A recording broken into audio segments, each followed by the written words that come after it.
لیکن یہ 12 لاکھ پاکستانی کون سے پاکستانی ہیں؟ یہ وہ پاکستانی ہیں جن کو دنیا تیار ہے اپنے ملکوں میں لینے کے لیے. یورپ، امریکہ، کینیڈا، یہ اس طرح کے ملک یہ تیار ہیں ان کو لینے کے لیے، کیونکہ پروفیشنلز ہیں. یہ وہ لوگ ہیں جن کی ڈیمانڈ ہے دنیا سے باہر، یہ کہیں بھی جا سکتے ہیں. اور یہ کیونکہ یہ پروفیشنلز ہیں، ان کی کوئی ڈاکٹرز ہیں، کوئی اب لسٹ ہے پوری، کوئی انجینئرز ہیں. یعنی وہ لوگ جو ایک معاشرے کو آگے بڑھاتے ہیں، جو ایک معاشرے کی ترقی کے اندر پورا حصہ لیتے ہیں، وہ لوگ ہیں جن کو اس ملک کی بہت ضرورت تھی. اب وہ چھوڑ کے چلے گئے. 12 لاکھ لوگوں کا جانا صرف یہی نہیں کہ یہ وہ لوگ ہیں جن کو آرام سے ویزا بھی مل گیا، ان کو آرام سے ان کو نوکریاں بھی باہر مل گئی. یہ وہ لوگ ہیں جو پھر اپنا پیسہ بھی باہر لے کے گئے ہوں گے، کیونکہ خالی ہاتھ تو نہیں جانا تھا. تو انہوں نے پھر یہاں سے روپیوں کو ڈالرز میں کنورٹ کیا اور پھر ڈالرز باہر لے کے گئے. تو سوچیں کہ اس کی کتنا نقصان ہوا ہوگا پاکستان کو. اب یہ سوچیں کہ یہ کیوں ہو رہا ہے، کیوں لوگ چھوڑ کے جا رہے ہیں. وہ لوگ، پھر سے میں کہتا ہوں کہ جو ایک ملک کی ترقی کی بنیاد رکھتے ہیں وہ جا رہے ہیں.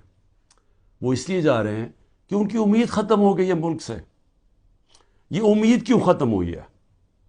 یہ امید اس لیے ختم ہوئی ہے کہ جو 30 سال سے اس ملک کو تباہی کے اندر جن کا پورا ہاتھ تھا، جو چوری کر کر کے ملک کا پیسہ منی لانڈر کر کے باہر لے کے جا رہے تھے، جن کے اوپر کرپشن کی کیسز کے اوپر کتابیں لکھی ہوئی تھیں، جن کی دنیا کے باہر ان کے اوپر ڈاکیومنٹریز، 2 BBC کی ڈاکیومنٹریز بنی تھی، جن کے اوپر باہر کے اخباروں کے اندر ان کی چوری کا لکھا ہوا تھا. اور کتابیں 3-4 کتابیں ہیں جو لکھی گئیں، جس میں کیپٹلزمز ایکلیز ہیل، ایک ریمنڈ بیکر کی کتاب، اس کے اندر لکھا ہوا ہے کہ ان کے جو پہلے دور میں 90 کی دہائی میں انہوں نے کتنا پیسہ چوری کیا تھا اور ملک سے باہر لے کے گئے تھے.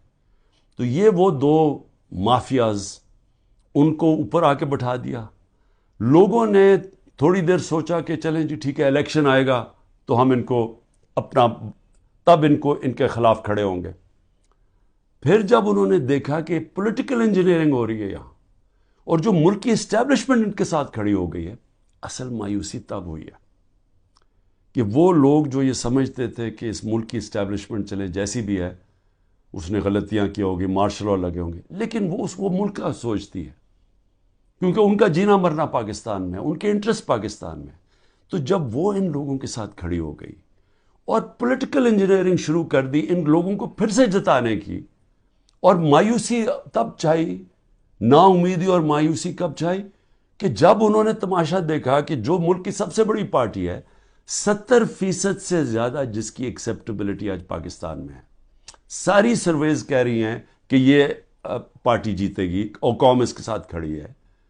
37 میں سے 30 بائی الیکشن یہ جیت جاتی ہے پارٹی، اس کے باوجود کہ اسٹیبلشمنٹ ان کے ساتھ کھڑی ہوتی ہے.